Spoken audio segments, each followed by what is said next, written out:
Hello everybody and welcome back to another video, and today's video is actually going to be quite interesting as today I'm joined by lots of guests. Firstly, starting off with Talking Tube, also known as Gallifreyan. Hello my friend. Hi, Gavanin.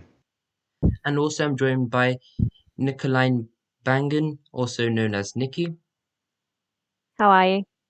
and also joined by two Lord of the Rings on Prime Reddit users. The first one is Mr. Penguin Poppins. Hello there. And the last one is he's making a second appearance on the channel, and that is Chen. Say hello my friend. Hi. Hi. So, in today's video, we're going to be discussing what events we could see in the upcoming Amazon Lord of the Rings TV series. And also, during the second part of this series, we're going to be discussing the recent news that actually came out on Monday, I believe, or Tuesday. So, it's going to be over a two-part video and kind of like a podcast slash discussion. So we're going to be, of course, as I said before, discussing the main events and things that Amazon could portray in the show and how they could actually portray it. Because since January last year, or basically last year, when they showcased the maps, we still haven't received anything that's been majorly be able to make us decide what's actually happening in the show. So me and all my friends today are going to be actually helping me and hopefully all of you at home have a better idea of what we could be seeing in the show. And so, firstly, we're going to start off with we're going to start with different places. And the first one is Eregion. So, Eregion is so who would like to start with Eregion? As it is actually quite an interesting place. So, I know for firstly, Chen, you've said we've had your opinion is that the show is going to start around the Forging of the Rings, and of course, Eregion is heavily affected within that. Yeah, that's true. Um. Well, yeah. Region is basically the center. If the show is to focus about the Forging of the Rings, then Region would be the main plot. When we first saw the map, the most suspicious element was the inclusion of Numenor, of course. But Eregion is also there. And I think if the show is to take place in that time, it would be the central plot rather than what's happening in Numenor. And that's interesting. It has a lot of options. Like we've never seen really elves in their prime. It would be interesting to see. And and they have a relationship with the Moria dwarves. They've got obviously some kind of relationship with the Linden elves, the Lorien elves. It's kind of like Kingdom of Heaven, but with elves. Yeah, so Yeah. and it could be a really heavy inclusion within the show. And also, Mr. Penguin Poppins, how influential do you think Eregion will be in the events of in the show? Well, the events in Iridion are it's the prime setting of the show. It's the stage where everything else in the Second Age revolves around in that early epoch, and then of course casts a large shadow on the events of the end of the age, the downfall of Numenor, the events of the Third Age, because this is where everything got started. And as for how it should be depicted, honestly, I think it should be different than ever. Assuming they're playing in the world as created and designed and made a cultural icon by the Jackson movies, I want it to look different than anything else that we've ever seen. Correct. You guys can call me out for the pronunciation because I rarely share my Tolkien knowledge out loud. But this should be representative of the Noldor all the way. It should be different from Rivendell. It should be different from Lorien and the Woodland Realm and Mirkwood. I think it should be a little bit more technological focused. You see that friendliness with the dwarves. Those elves should be more mannish, if that makes sense. They're fueled by pride and ambition. They have a thirst and a hunger for knowledge. If the elves in the Lord of the Rings movie kind of have a bit of a Far Eastern kind of mystique to them. For example, the Japanese garden of ordered nature these guys would be the ones who'd say, you know what, that tree is in my way, let me chop it down and I could plant a different tree over there. Nature is a resource for them to be used rather than something that you build your life around, if that makes sense. Yeah, I think that makes perfect sense. Yeah. Yeah, I'd expect Linden to be a kind of a blend of Noldor and Sindar culture, kind of looking like a little bit like we saw in Rivendell and the movies, but of course in its prime, as opposed to the ruin at the end of Return of the King. Yeah, and Nikki, so I know you touched upon about before about seeing Lyndon in the show and seeing how do you think Amazon should take on representing Lyndon and what events from Lyndon could we see in the show? Well, it might be a little bit of a controversial thought. As many have said, not much is happening in the first few years of the Second Age. But in Linden, we actually have Galadriel, we have Celeborn, we have Elrond, we have Gil-galad, we have Celebrimbor, and we have Círdan. I don't know how to say that correctly, but at the very start, they're all there together, which is, I believe, essential for establishing the knowledge for people who don't really have read much of Tolkien's writings, and establishing the characters, and then potentially following their journey throughout Middle Earth to where they all end up: Elrond in Rivendell, Galadriel and Celeborn in Lothlorien. And I think that is quite relevant for the show. And I also think the establishment of Numenor will be relevant for the show because Numenor is such a big part of the Second Age that I think we deserve to see how it came to be. But then there's the question of the time jumps and everything and how that would work out. So I'm of course open to discussion here. Well, I'm personally in favor of them showing the scope and scale of the Second Age. This is a 2,000-year conflict. From the forging of the rings to the first downfall of Sauron, at the hands of the Last Alliance. Yeah. But just because, I would say the ideal setting of the show should be that era of the forging of the rings. But that's not to say that you can't have flashbacks to to Galadriel and Gil-galad when Gil-galad is crowned. I've always maintained that Galadriel in Tolkien's latest writings was kind of a Mary Sue. I'd say let's scale her back some. Let's make sure she is still great, but let's give her a bit of pride, a bit of arrogance. I mean, this is someone who, if offered the ruling ring at this point in the Second Age, would say, "Hell yeah, I can take this, and I can become a great and powerful queen," without acknowledging the prospect of her becoming a terrible and dark queen like she does at the end of the third. So I want her to think, why am I not High Queen of the Elves? I'm a child of Finarfin. I saw the two trees in bloom. Gil-galad, yeah, he's okay and all, but I'm better than he is. I'd expect to see flashbacks to that, flashbacks to the founding of Numenor, flashbacks to all sorts of relevant events that can build these characters and see what makes them tick. And of course, I want to see the Elvish Immortal perspective, which is something that we haven't really seen on screen anywhere. Most of the time we see Immortals, they just behave like normal human beings who just happen to live forever, rather than having a perspective of time wherein everything is just ever repeating ripples on the surface of a pond. Yeah, I was thinking more of the flashbacks would be to the First Age, like the kinslayings and all of the traumatized, because a lot of these elves they didn't just spontaneously appear in the Second Age, they have existed before then, they have gone through a lot. So I was sort of hoping and feeling and thinking that maybe they could have flashbacks to that and start off early in the Second Age because they're ideally going to drag this on for a long time.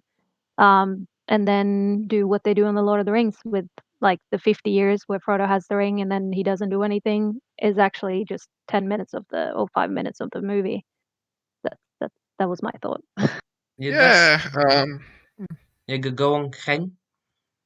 I'm all in favor of flashbacks, and I think that's one of the great things about this franchise. It does incorporate flashbacks and flash forwards and all that kind of stuff. It doesn't shy away from that, so that's certainly an option. And although we know they're not gonna like depict the First Age because of, I think it's the agreement with the Tolkien estate, I'm pretty sure they could like weave in little things. So yeah, absolutely. Or memories, or just feelings, like they have a lot of anger in them. They have a lot of issues with each other that's not resolved yet. Absolutely. Yeah. Galadriel is going to be a very interesting character because I believe while I was watching one of your videos, Fellowship of Fans, you said that Galadriel is going to have somewhat of an action role, so that's not too present in the book, but that would sort of fit in with her pride. It might be that she's putting herself in dangerous situations or anything like that. And also, now this wasn't in the Second Age, of course, but we know Galadriel's a little bit ashamed of what Fëanor did, like the kinslaying. She did not want to tell Melian about it. So I think Galadriel can also be a really, really cool character. Yeah, that's yeah, absolutely. And the whole premise, yeah. The whole premise of this, why I use the Kingdom of Heaven type of equation, is because not only is this thousands of years before the movies, but it's actually a different narrative. Like both movie trilogies have been quests of some kind. This isn't a quest. There is no really any quest type narrative in the Second Age. It's all kind of politics, really. And Galadriel being a bit prideful, a bit ashamed, if that be the case, and of course her relationship with Celebrimbor as well. All of that would lend into this beautifully. Yeah, absolutely works. Yeah. Well, I sort of disagree with the whole no quest thing, because I feel like there's lots of quests here. Like there's the forging of the rings and all of that, and finally beating Sauron.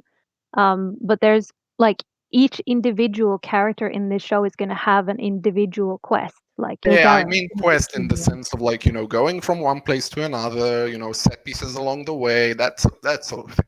Yeah, they're not all not going to be together at any given time, like and doing the same thing. They're not going to do that. I don't think we'll see much of that. But we might see new fictional characters join in one of our lead characters on their quest. Well, I've long said that, I think when we commonly use quest, we primarily use it in terms of small band of people set out on a journey with a goal in mind, whereas expect this show to be more of somewhat of a kind of a little bit of a political drama. You've got warfare, you've got massive wars involved. I expect this to be very different from the movies I've seen. But you do raise an interesting point, which is the invented characters. We're going to, we have the names of essentially the high lords and leaders of all the factions. Expect to see other members of the ringsmiths, and one of you guys can tell me how to actually pronounce that word, because I'm not even going to attempt it.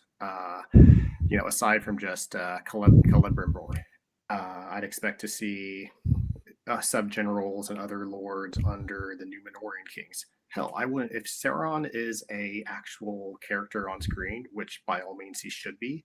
I'm almost wondering if it would make sense to invent a couple of other sub-lieutenants under him, because this would predate the Nazgul. So who would be those bad guys under him?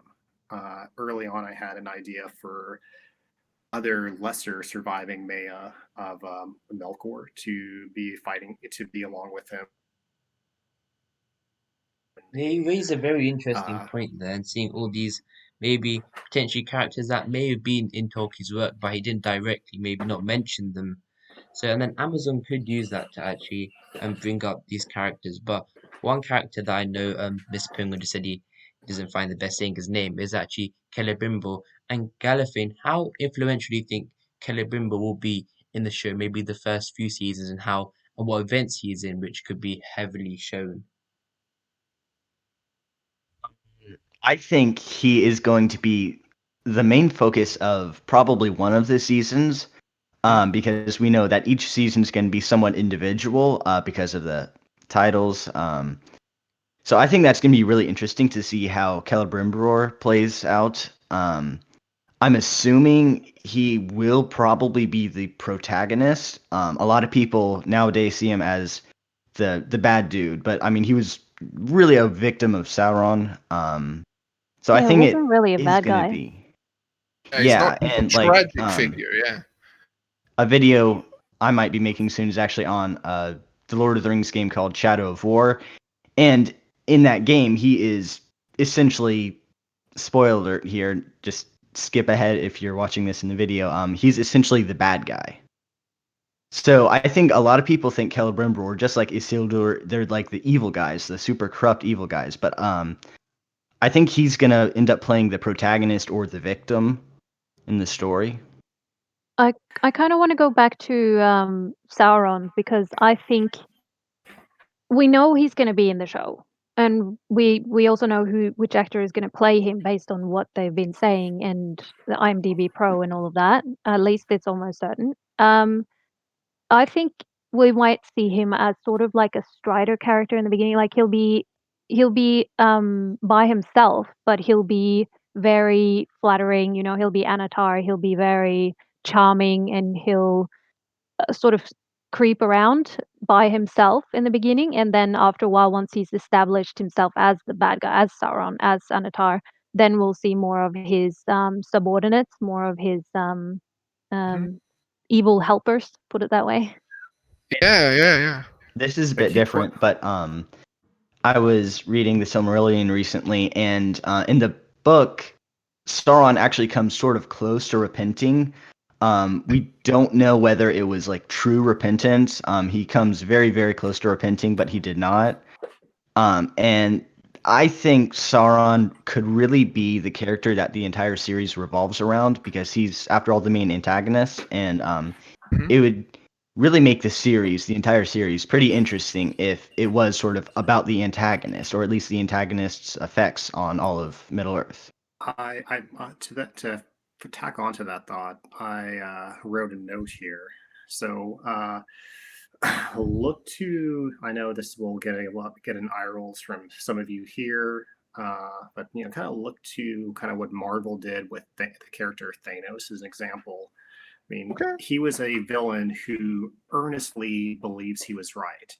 So I would say, Sauron should, yeah, he's seductive, he's definitely manipulative, but make him be earnest. I mean, I want him to be a guy who really believes that he needs to rule over Middle Earth so it can be run right and run correctly and reduce all that waste and inefficiency that he hates. So I think it would be interesting if that line that one of you guys can help me out and tell me if whether it's in Unfinished Tales or the Cimmerillion, where he's basically says to the ringsmiths, hey, we can make Middle Earth as beautiful as the Undying Lands, and that's more than just an empty promise. What if he actually thought he could believe that? And to him, making Middle Earth as beautiful as the Undying Lands is also a way for him to flip the bird to the Valar, across the seas. Well, it is television. I mean, for for this to actually work, they have to make Sauron sort of so that the viewer feels conflicted watching him. They can't fully hate him, they can't fully love him, they don't know exactly, can't pinpoint exactly what it is. He's gonna have to be everything at once. He's gonna have to be appealing. You're gonna have to feel for him as well. Otherwise, he's not gonna work as a character at all. Like people are just gonna hate him, and that's not good television. Now that's all assuming that we, the audience, will know. I mean, the non-Tolkien knowing audience will Yes, know that Anatar is Sauron, because of course. we Yeah. really don't know. They can play it one of two ways. They could reveal who he is and what his motivations are quite early, which is a very perfectly sound choice. It's kind of like Hitchcock type thing. Or they could keep it a secret for a long Yeah, that time. would be very interesting, actually. I like that idea. I would actually Well, enjoy that more, I think. I hear you and I agree, but the problem with making his identity a secret is everyone can, as soon as he says, "Hey, Celebrimbor, what if we make some magic rings that can solve all your problems?"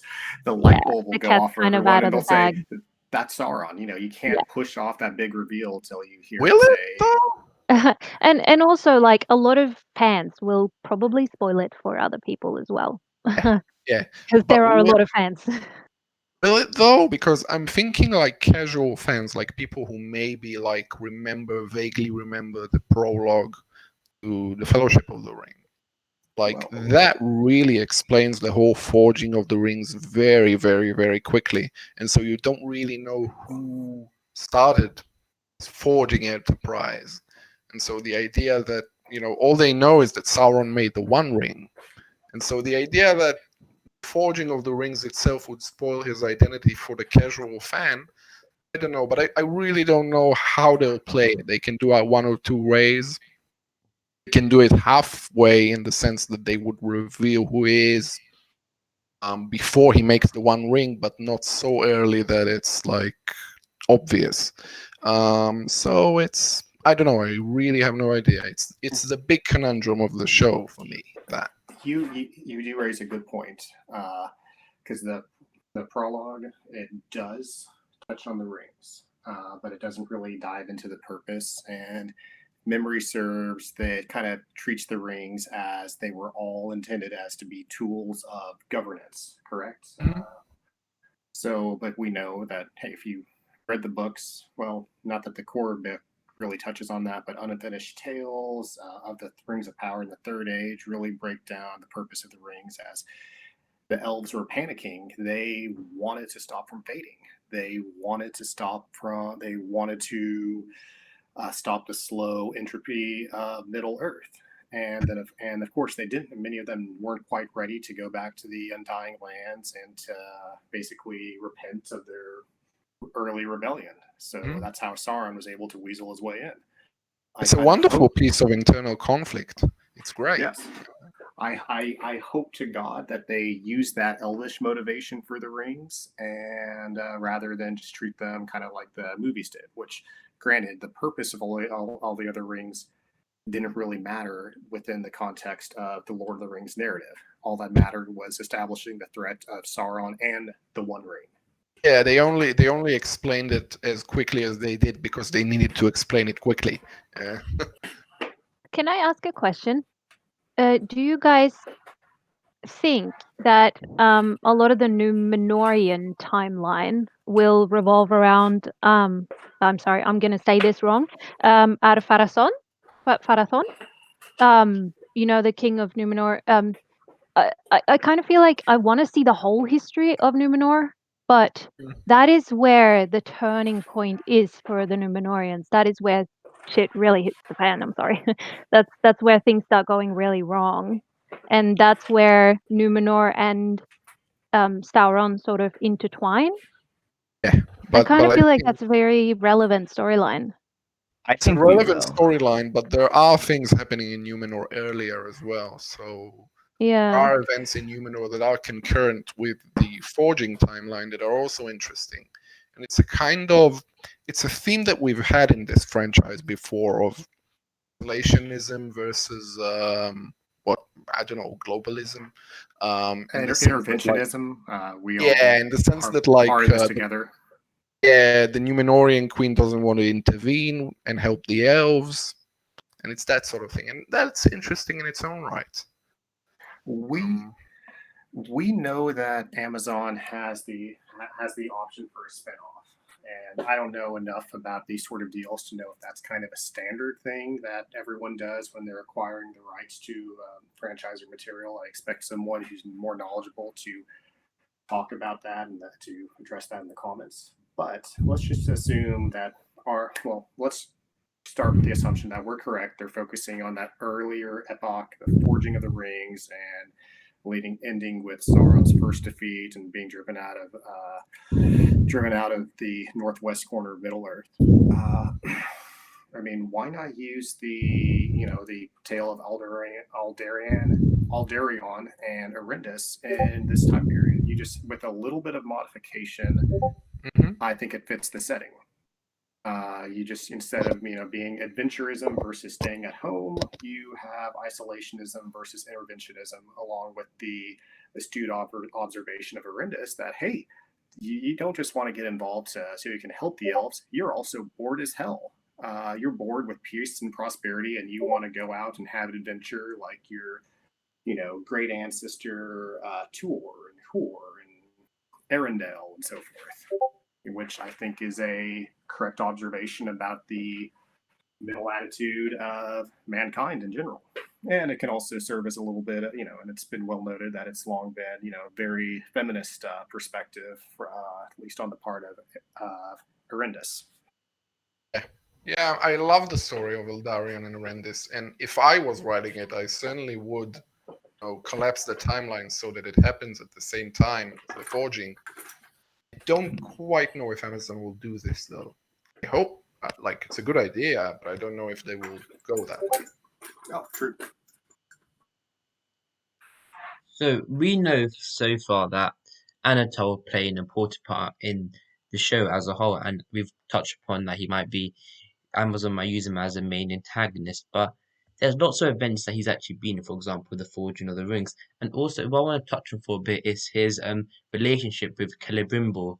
And even though we know that Celebrimbor didn't actually trust Anata that much, but actually the region, how do I say it? The region, Celebrimbor's well, not ringmakers, but craftsmen actually, and people in the region actually did believe Anata and was actually cast under his illumination. So, how do you think the relationship between Celebrimbor and Sauron could be portrayed throughout the show?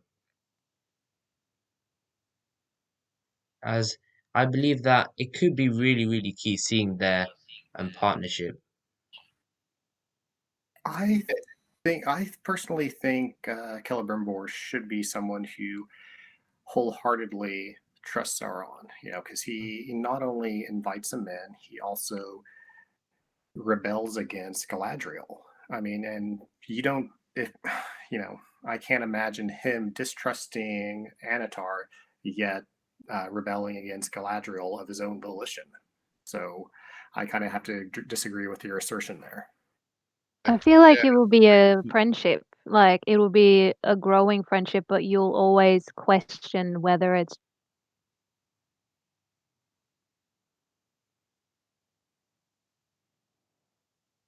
I'm sorry for you. manipulation involved. I think you might. Yeah, I think Celeborn also made the 3 Elven Rings behind Sauron's back, so it could be that he trusted him enough to make the Lesser Rings, but this didn't quite trust him enough to let him assist him in the making of the Elven Rings. So he might not really have trusted him all that much. So he probably did trust him. He was probably just a little bit suspicious still. So I think that will also be really interesting to see how that plays out. And Well, I think it would be pretty central to show. I think that Celebrimbor, he is the tragic hero, and one that's interesting, and B, that's it's at the center of the story.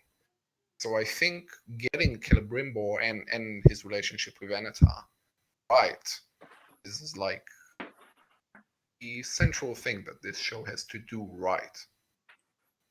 So, yeah, I'm very interested in that. Yeah. No.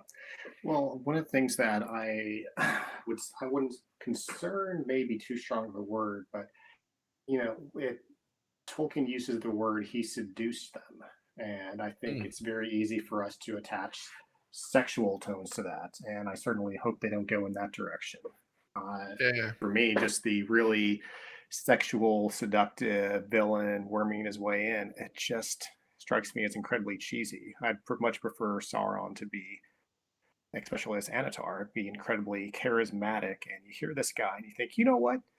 I don't necessarily know if I trust this guy, but I like what he says. I mean, Galadriel, Gil-galad, they rejected him, but we know that in the end, they still accepted those rings of power when they were given to them, and they used those all throughout the Third Age. So they definitely liked his message, even if they distrusted the messenger. Yeah. So, Let's move on to probably near the end of the show. What do you guys? Should we start with Chen and think? What do you think the last event of the show could be? I think the show will really climax with the Battle of the Gwathlo River, the big battle in which Sauron is driven out of Eriador. I think that's a good climax point. So yeah. Galif? I Oh, I, sorry. I think Last Alliance and the big battle. I think it will end there. I'm gonna have to back up Hen. I think that there is too much, because right now we know that they have 5 seasons.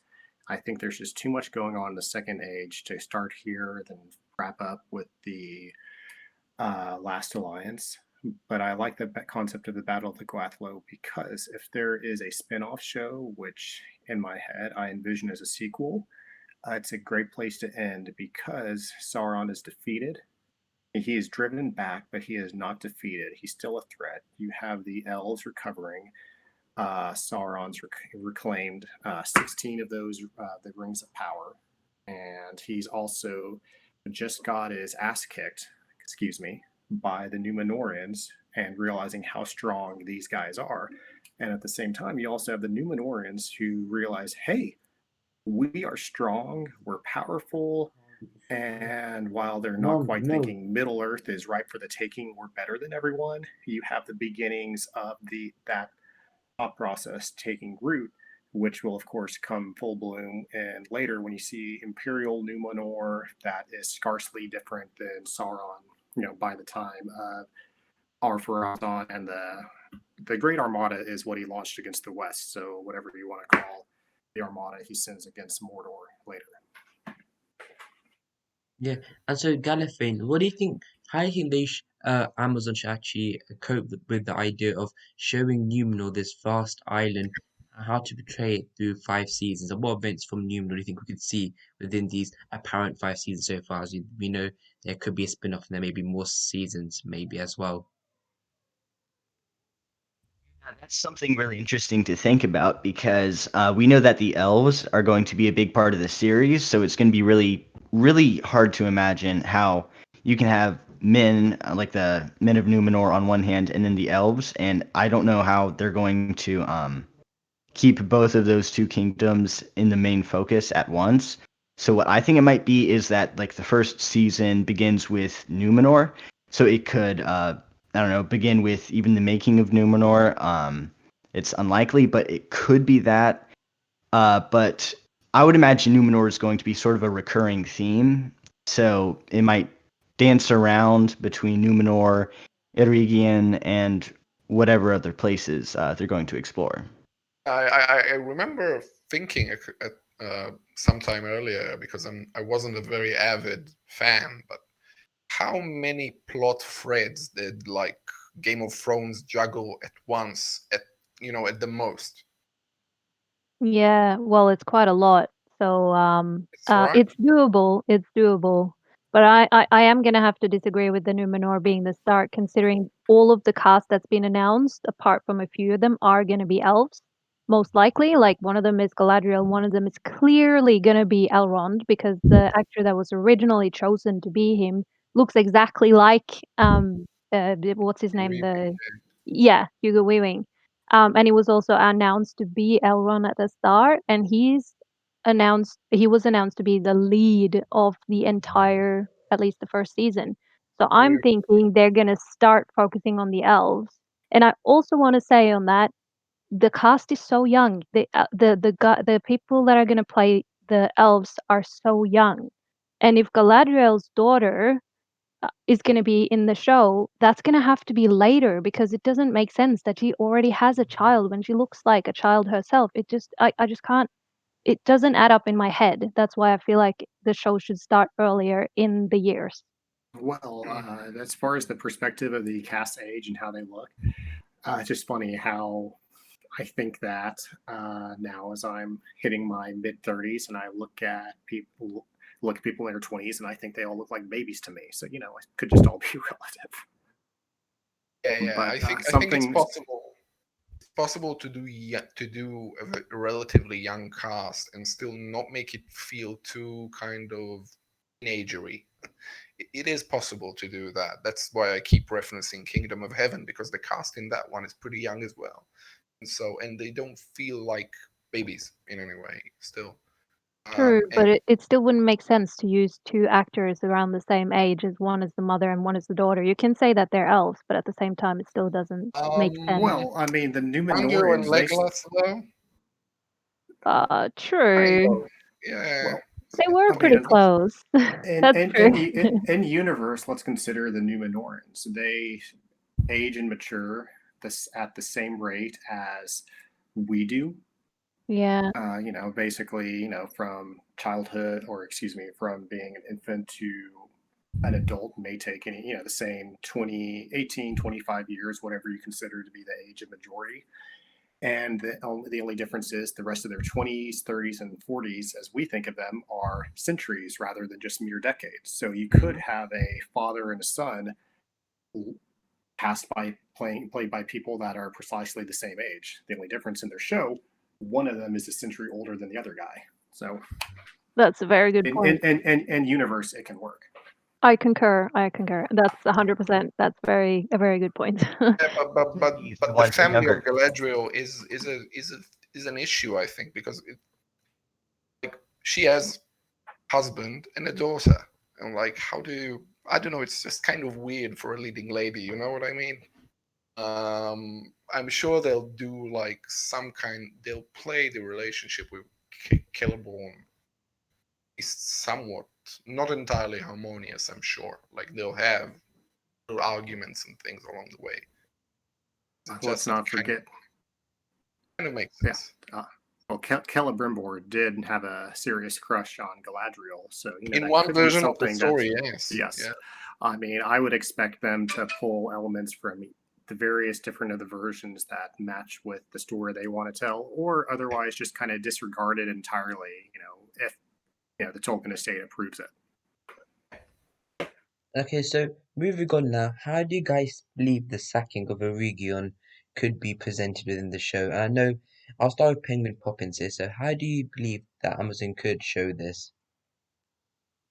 I see that as a bit of a siege, of course. As weird as it sounds, why don't they look towards I don't say the Battle of the Pelennor Fields from the movie, but kind of, twist it, subvert it a little bit, and that the reinforcements don't come, or they come too late. As the pace of the battle goes, I'm sure it will be well filmed, well acted, I guess. I'm more interested in how it fits into the course of the season. And of course, I feel like that's the emotional height, because that represents the end of Celebrimbor's arc. It goes from hope to the greatest of hope, and we're fixing the problem facing the elves to realizing they've been betrayed, and he's probably should be viewed as something as a pariah among all the other elves for what he did. So this is his last stand and his chance at redemption and death, only to be captured and tortured to death. And so, the battle, like I said, I expect it to be well done, but I don't really have too many detailed thoughts on what it should look like. It will probably be, a season finale somewhere in there, though. Scream season finale. Yeah, for sure. And also, I would like to say for Gallifreyan, so we know that there's going to be so many different events. What do you think could be the main overarching event during the Second Age? Because I know there's not. Maybe do you think Anatar could be this one overarching thing from season 1 all the way to season 5, and they could, along with Elrond or Galadriel potentially. So how do you think, what major thing or major character could we see throughout all the seasons? It will be Anatar or Sauron, because this is I can't say and be sure about this, but throughout the Second Age, he's the main antagonist. So everything else, there's many Númenórean kings who are born and die, and many other events happen. But I feel like Sauron and I guess Galadriel and Celebrimbor are like the main characters that are there pretty much throughout the whole Second Age. So I think it will probably be Sauron, who is sort of the one character that everything else revolves around. But it could also be another character like Galadriel. But the issue is, if Galadriel is the main character, then how are they going to incorporate Numenor in this series as much as they do the elves? And also something else that I think is really interesting is that we know for sure that they're including villagers, quote unquote villagers. So I think those villagers are the Numenorians, because when you think of elves, you typically don't think of villagers. You think of the immortal, beautiful, graceful beings that elves are. So we know that Numenor is going to definitely have a big role to play in this story, and we know that villagers will, whatever they are, whether they're the mid of Middle Earth or the Numenorians, low down Numenorians, not like the kings and knights. But I think Sauron is probably going to be the one thing that everything else revolves around. Like the making of the rings, that's a huge, huge event in the Second Age, probably the single biggest event. And it was Sauron who incited that event. And same with the sinking of Numenor, and the giving of the Elven Rings is something that the elves did, of course, to sort of evade Sauron's dominating moves. So yet again, even the big things that the elves do is still sort of related to what Sauron does. Not to mention the shutting of Moria early in the Second Age. And another thing that I think would be really interesting is if Amazon tries to show Sauron not only as sort of the main character, but if they also show his quest to reclaim the Seven Dwarven Rings, because we know for a fact that he did reclaim, I believe it was 4 of them, it might have been 3 of them. So I hope that they can show that in some way, and it could be, like y'all said earlier, Sauron does have in his service Lesser Maiar, so it could be like a Lesser Balrog, a Lesser Dragon, something like that, that he uses to either destroy the Perhaps a Dwarven Rings or bulldog. reclaim them. Yeah. Just chiming in on those dwarven rings, what I think would be interesting is just showing Sauron, even after his facade has been dropped, he's still manipulative as hell. He reclaims 16 of those rings, and what does he immediately do? I think would be great if he then turns around to the dwarves of Moria. Are they ruled by one of the Durins at that time, or is During the third, I think. yeah, okay, during Yeah. the third. And if he Yeah, turns to him and says, I'm sorry you guys had to get mixed up in this drama between the elves and myself, as take this ring of power as, like a weregild for the dwarves who were slain, improperly, or because you had to get involved in this. If he was the one, because I know that the dwarven tradition states that that Tolkien wrote, says they claim that they received it from Celebrimbor, but if you know the purpose of why the rings were made, it doesn't really make sense. So I think it would just be a great way to show him distributing the rings and still being a manipulative bastard. Yeah. I definitely agree that Sauron will be probably one of the biggest constants all the way through the seasons, and probably also Galadriel and Elrond and all of the sort of main characters there. I think we'll Valid, see yeah. a lot more change in the Numenorian aspect of things because the elves, well, they live longer, but we'll see new things happening over in Numenor more often, and maybe new main characters to follow over there, while we'll have the constants of the elves and Sauron. I think we need to consider the number of possible plot threads, because we have Eregion, we have Linden, we possibly could have Lothlorien, I don't know.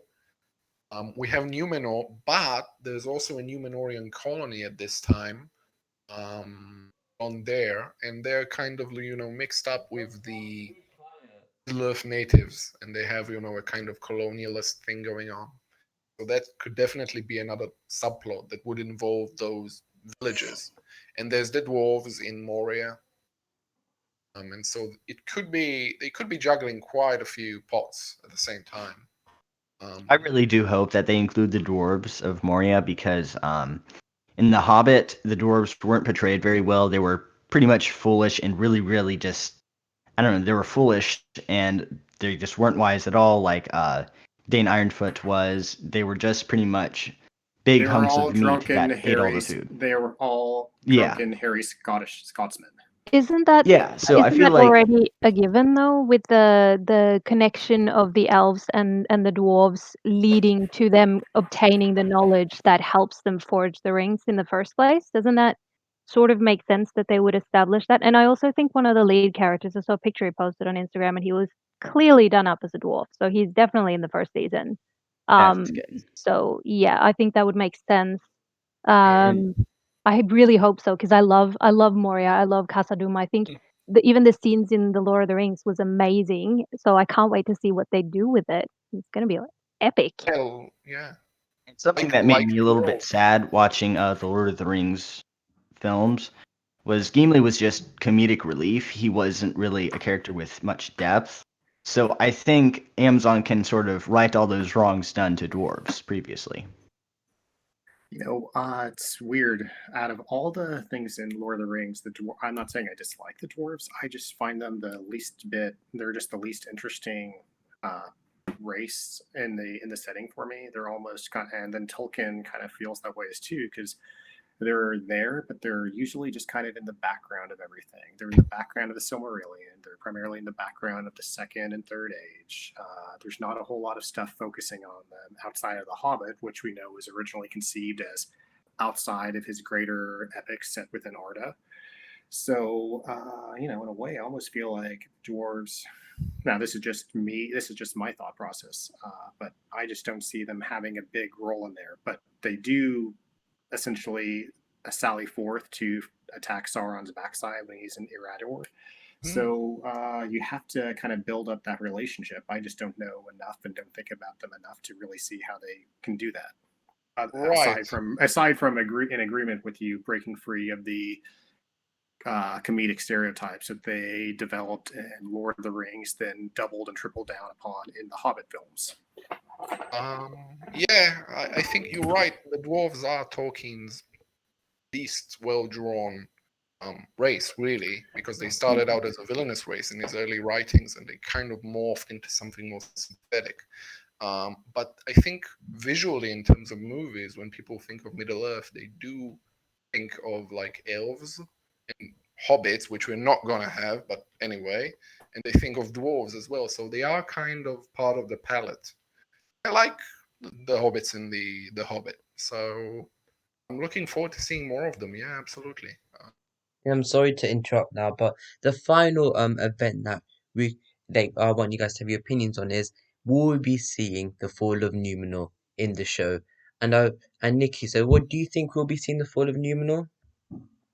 Um, I hope so. Like, I think it's a pretty vital part of the second age, but I also questioned how they will show, because if they're gonna show the fall of Numenor, they're gonna have to bring up the Valar, which is sort of a godlike. They're godlike creatures. Are they gonna be referred to as just gods? Are they gonna be mentioned at all? They're gonna have to be mentioned because that's part of that. That's the reason why the Numenor falls. But at the same time, if they don't take, they're either gonna have to take a lot of time establishing who these people are, or they're just gonna establish this lore, this mythical thing, and then have the warships sail into like the big nothing in a big light, and then we'll just hear about it afterwards, and Numenor will start sinking. So it has to be either or, but I think it would be best if they are established as just godlike creatures that we don't really see, because who would possibly portray these characters like they are? If they're godlike, it's it's not going to be easy.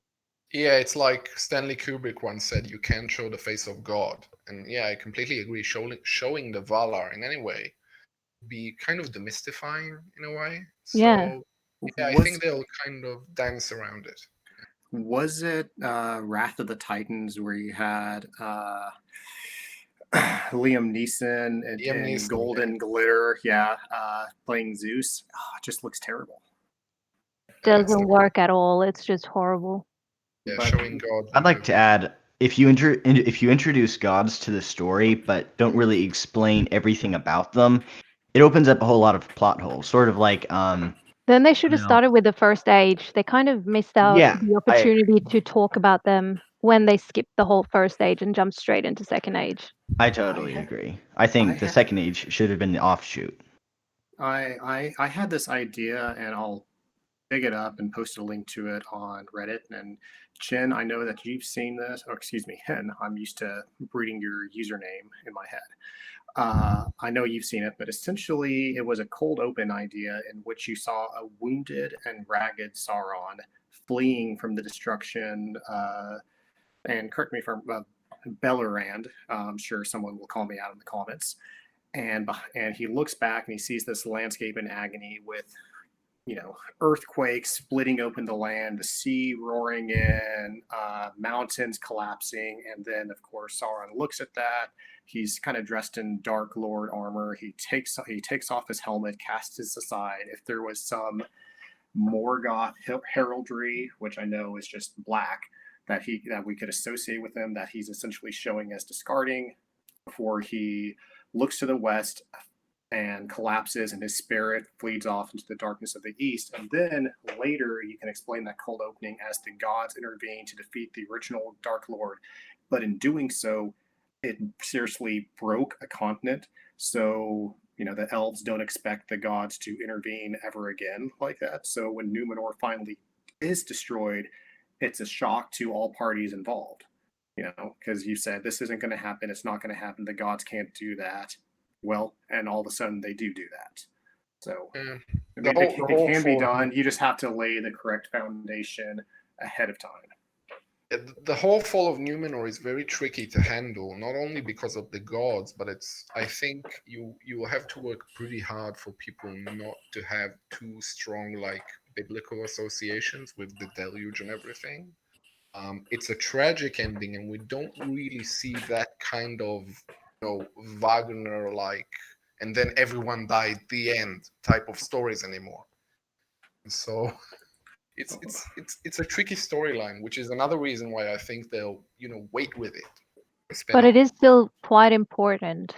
And then that also brings up the the arguments between the faithful and the rest of Numenor, and how yeah. And so I think it is quite important, but they have to do it right.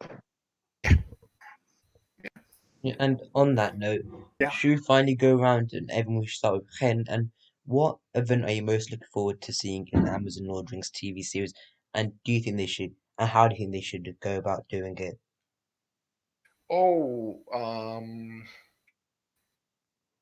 Event that I'm most it has lots of levels. Like on a character level, on visual level, I really think the destruction of the Noldorin capital, Ostin Adil, is quite central, and I think you can make a really nice set piece out of that, because during the war with Sauron, not only it's not just a warfare, it's also changing the landscape, because Sauron engages in a scorched earth policy, and he burns the trees. So you can imagine flames and things. I think it could look quite good. It's like the fall of Numenor, a kind of tragic Wagner-like ending of destruction, and it's not the ending, of course. It is kind of nice to see a bit of tragedy and destruction and everyone dies type thing. We don't see that anymore, and so yeah, I'm really looking forward to that, and I'm really just kind of looking forward to the kind of tableau of just seeing the elves in their prime. We haven't seen that. The dwarves in their prime in Moria. Seen a bit of the dwarf kingdom in Erebor at its prime, but only for a few minutes. The men at their prime, all these races, it's this nice little golden age type thing that could really indulge in a little bit, so that when it ends, really feel its absence, and that could be quite nice. So, Gallifane, what do you think yours is? The event that I'm most excited to see. Yeah.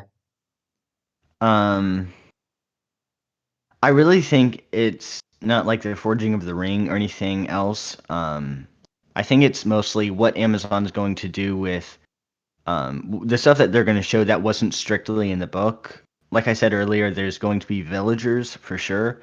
So I really want to know how they're going to characterize these villagers, whether they are the men of Middle Earth or Numenor or whatever. I'm really excited to see how they're going to use all of those characters, because the men could either be evil, they could be sort of victims, and something that I was thinking about earlier was the reason we have such a close connection to Frodo, or at least part of the reason in The Lord of the Rings, is that part of the reason he's gonna get the ring to Mordor and throw it in Mount Doom is because of the Shire, because he wants to protect the Shire. So I think maybe if there's a small village or a kingdom, or maybe like a Numenorean settlement in Middle Earth, and then they incorporate one of the men from that village or whatever, and then that man just tries to protect Numenor or whatever his colony from Sauron, because we know that there are going to be villagers, and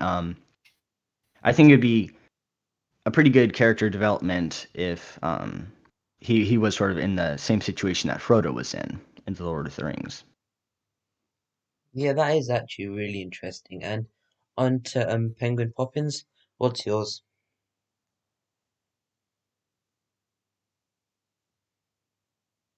Me the most, and I'm looking forward to the most, is being outraged at the silly changes that they made and then endlessly arguing about them on Reddit and elsewhere again and again and again. But no, on all seriousness, I really want to see what they do with the setting, because it's by and large a blank slate. You can do a lot with it. There's not a particular moment that I want to see. Of course, I hope this moment of the Forging of the Rings is excellent. I want to see, I expect Celebrimbor's death and Last Stand to be epic.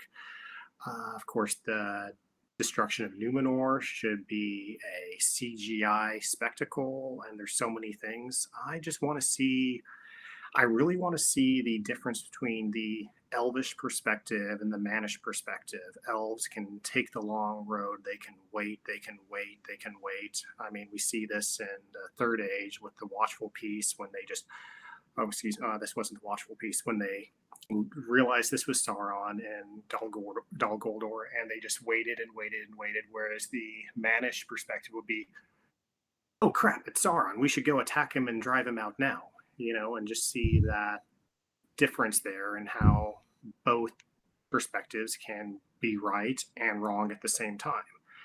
I really want the elves and men to be different. I really want to see a difference between the Numenorian men and the middle men, because I've said on Reddit that the Numenorians, especially Imperial Numenor, behave like members of the KKK, but if all of their pseudoscience was correct. They are more intelligent, they're longer lived, they're stronger, better, faster, good looking. So seeing that actual kind of difference on screen, I think would be controversial, but I think it'd also be very interesting commentary as well. This already shows how much potential this show could have. And finally, on to Nikki. What are you most looking forward to? Well, I agree with everyone here. First of all, but I'm really looking forward to just diving into the character arches of the different characters of the show, and seeing how they develop each character, and just watching them, like Sauron and Galadriel and Elrond, and also with Numenor as well, how they portray that compared to the elves and compared to the dwarfs, and this issue that men have with the immortality of the elves. And are they going to be portrayed as bad guys? Are the elves going to be portrayed as good guys? Because they all have good and bad sides. So that's what I'm looking forward to the most, and also like the visual, just seeing what they do with the movie magic that we have these days and how they actually make it. And I'm hoping, of course, they're going to use CGI, but I'm hoping also they do lean a little bit more towards what they did in the Lord of the Rings, using more extras, using more real life things, so that it doesn't feel like we're watching a video game. But honestly, I'm looking forward to the entire show. I'm really excited.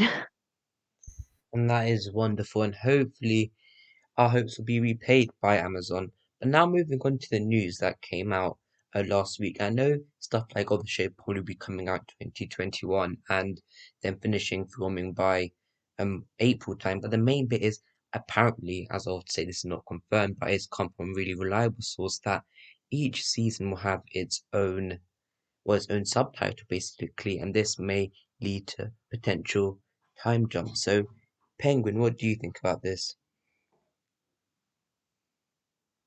I think it's very interesting that that news, because it kind of lends itself to the possibility of doing an anthology type series, in that one show tells one story, 10, then 15 the minutes, next show, Mom. then the next season will tell another story, and the question No, is, are please. these Shh, please. are there massive time I'm jumps getting between them? monitored. Are these stories that No, are Mom, taking place please, I'm getting monitored. simultaneously but don't actually intersect, kind of like, oh, I don't know, book 3 and book 4 of the No, Two Mom, I'm Towers. getting monitored. So, they're going to have a 5 lot of minutes, 10 minutes. options, and I'm very curious to see, because I'm sure, they've been pretty coy about that, because the title of the show will reveal a lot about the setting. And when it comes to marketing, you don't want to give too much marketing away. You want to you start to market the show when you're ready to promote it, because you want to raise awareness, so that when it's released, everyone is eagerly ready to tune into it. Because let's face it, sure, we are the diehards, we're starving for information, but Amazon knows that we're going to be there. The moment they allow us to stream the first episode. We're not the audience they have to attract. Yeah, and that really is interesting coming from, I believe, a marketer yourself as well. So, Gallifane, what do you think about this and how each season will have potential subtitles?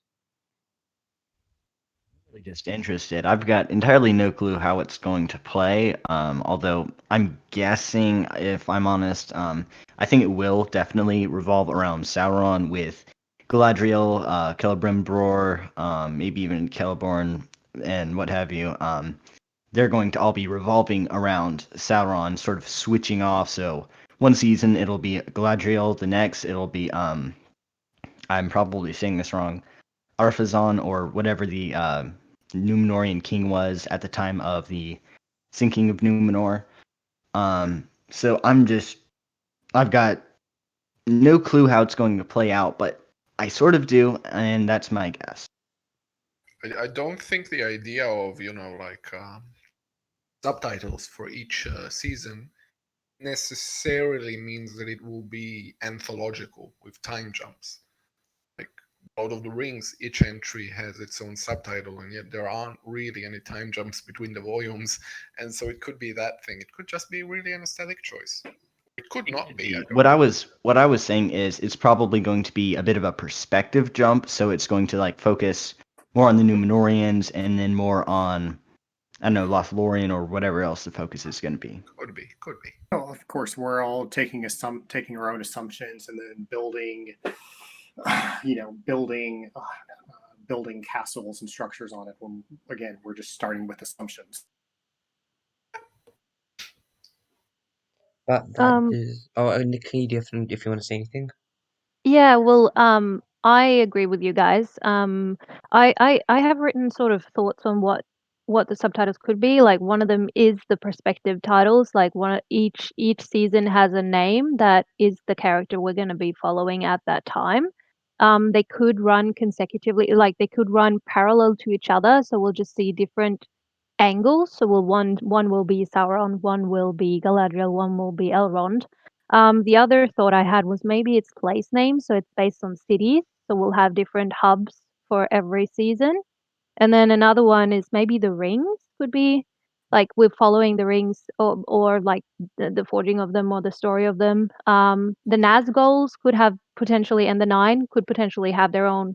I would love to see the backstory there. I would love to see that development and the fall of men into darkness. I would love to see that because that is a really fascinating story and it's not really outlined as much in Tolkien's writings as far as I could gather in my studies, which aren't that extensive, just mostly the books.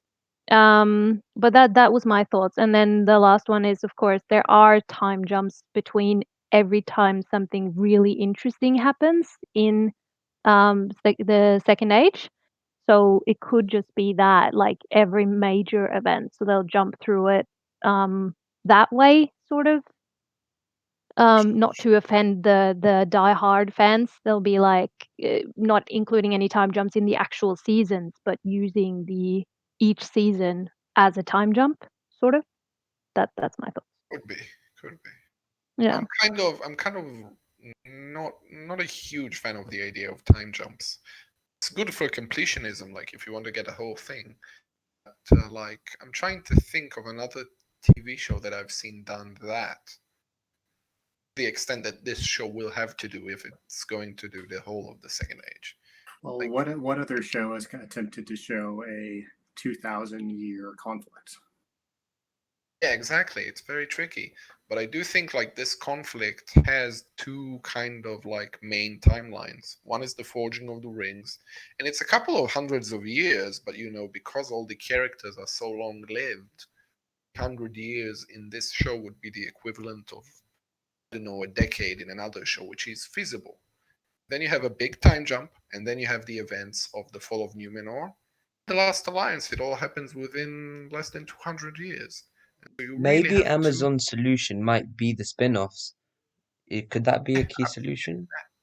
Yeah, I think that's the solution. I think the one show without time jumps, all about the forging of the rings, the war with Sauron, climaxes with Sauron's being banished from Riador, then a spin-off, the fall of Numenor, and the Last Alliance. Like two centers of events, but you know, could be, I could have not. to disagree. I think that's too little. Like in television speaking. In theory, they could tell that story in one season, and they already have 5 seasons planned, if not more, with 20 episodes each. Considering how much storyline Game of Thrones managed to fit into each episode and 8 seasons, I think we'll be looking at a bigger perspective, and they'll be covering a lot more of the Second Age, like because we have the pinpoints, we have the stuff that's already written, and there's only so much they can invent. They are quite limited there, especially with respect to Tolkien and his actual writing. So I think they're going to have to use more of it. Nikki, you were using kind of older information. The information saying, oh, the 20 episodes per season is pretty old, and we have confirmation now that the first season is going to have 8 episodes. Yeah, I know So- that, but there might be Okay. 20 after the first season. We don't really know. Maybe we don't know, but yeah, but I'm generally in favor of taking your time with stories, and I think could do Yeah. the forging of the rings and all of that in 5 seasons. I don't takes a bit of like. Well, I Geneva. agree with you 100% with taking your time, but this is television. So from their perspective, I think they might choose differently. Although I would prefer it the way that you're saying. Honestly, I would love them to take all of the time in the world to tell this, so I could just drown in Tolkien for the rest of my life. But I think that it's television, yes, but it's the streaming model, and with the streaming model is interesting compared to TV. Traditional television says we want to have a show, we want 15 to 20 episodes so we can sell advertising. With the streaming model, you're selling subscriptions, so it's very narrative and story driven. So if you think you need 8 episodes to tell your story, great. If you need to have 10, okay, you make a case for that. You don't need to stretch out your story over the course of 15 to 25 or how many ungodly episodes as possible to sell advertising space. So I don't think it's gonna go that long per season. How many shows have you ever watched where there's an overarching narrative, but you realize that the episode you just watched is filler. It has no impact on the greater narrative of the season. I personally hate that kind of show. If they try to stretch this out with 20 episodes per season, you're going to get a lot of that, and I'm going to hate it. So I think they're more likely going to keep it tight, focused narrative. There's going to be an overarching narrative from season to season, as well as narratives per season, as well as narratives for each episode. Yeah, so I mean, I don't think there's a lot that we can do, and we're really just speculating here because we know nothing. I see your point, though. I do, definitely. Yeah, because that's why we're here and doing this podcast, because people will have different opinions. But of course, as Penguin rightly said, we do not know what Amazon is actually going to do. And Galif, anything to add? Anything, or anyone else wants to add anything? Anything? I would. Rewinding a little bit, y'all were talking about time jumps, and I'm really with y'all. I don't think they should have time jumps.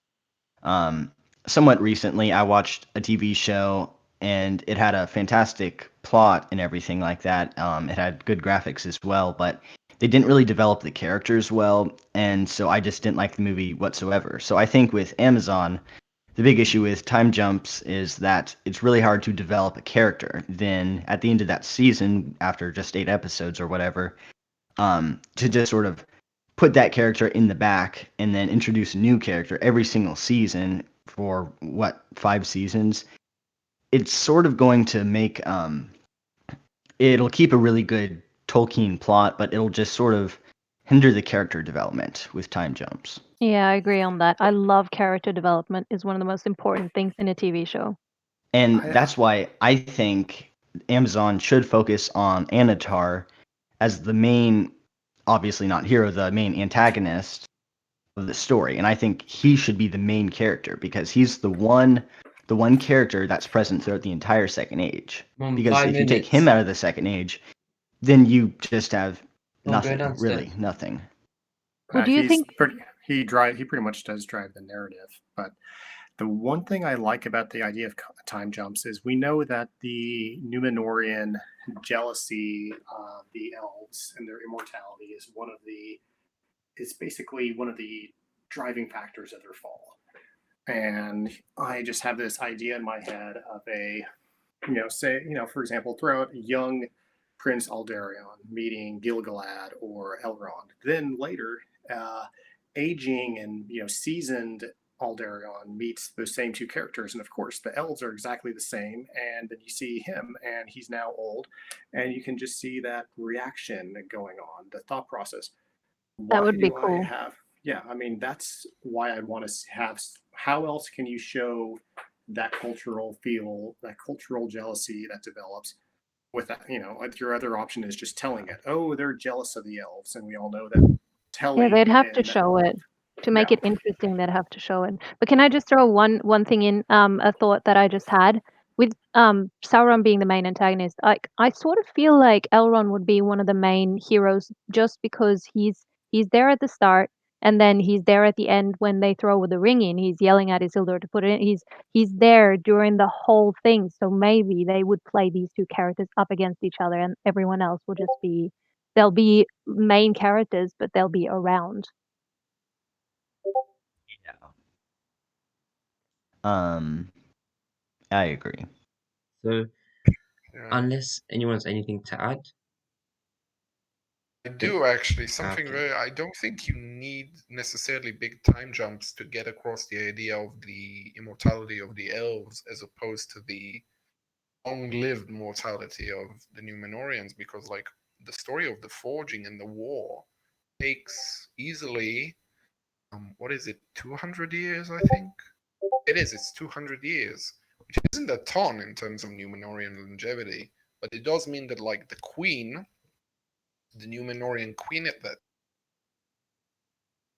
I think, progressively age, and I think she dies, and like there's a succession that's going on there somewhere along their line. So even within the time frame of a single event, it's long enough. You can still convey that message about Numenorian mortality still. So, be. Yeah.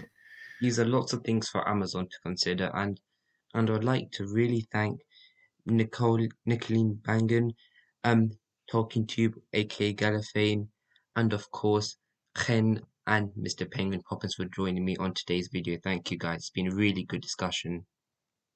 No worries. It's been fun. It has been a lot of fun. Thanks for having me. Yeah, thanks for having us. Great, and if in the comments below if you want to see more video/podcast videos like this, please let me know. But thank you guys for watching. I really appreciate it. Please like, subscribe, and to the next video, my friends. Goodbye.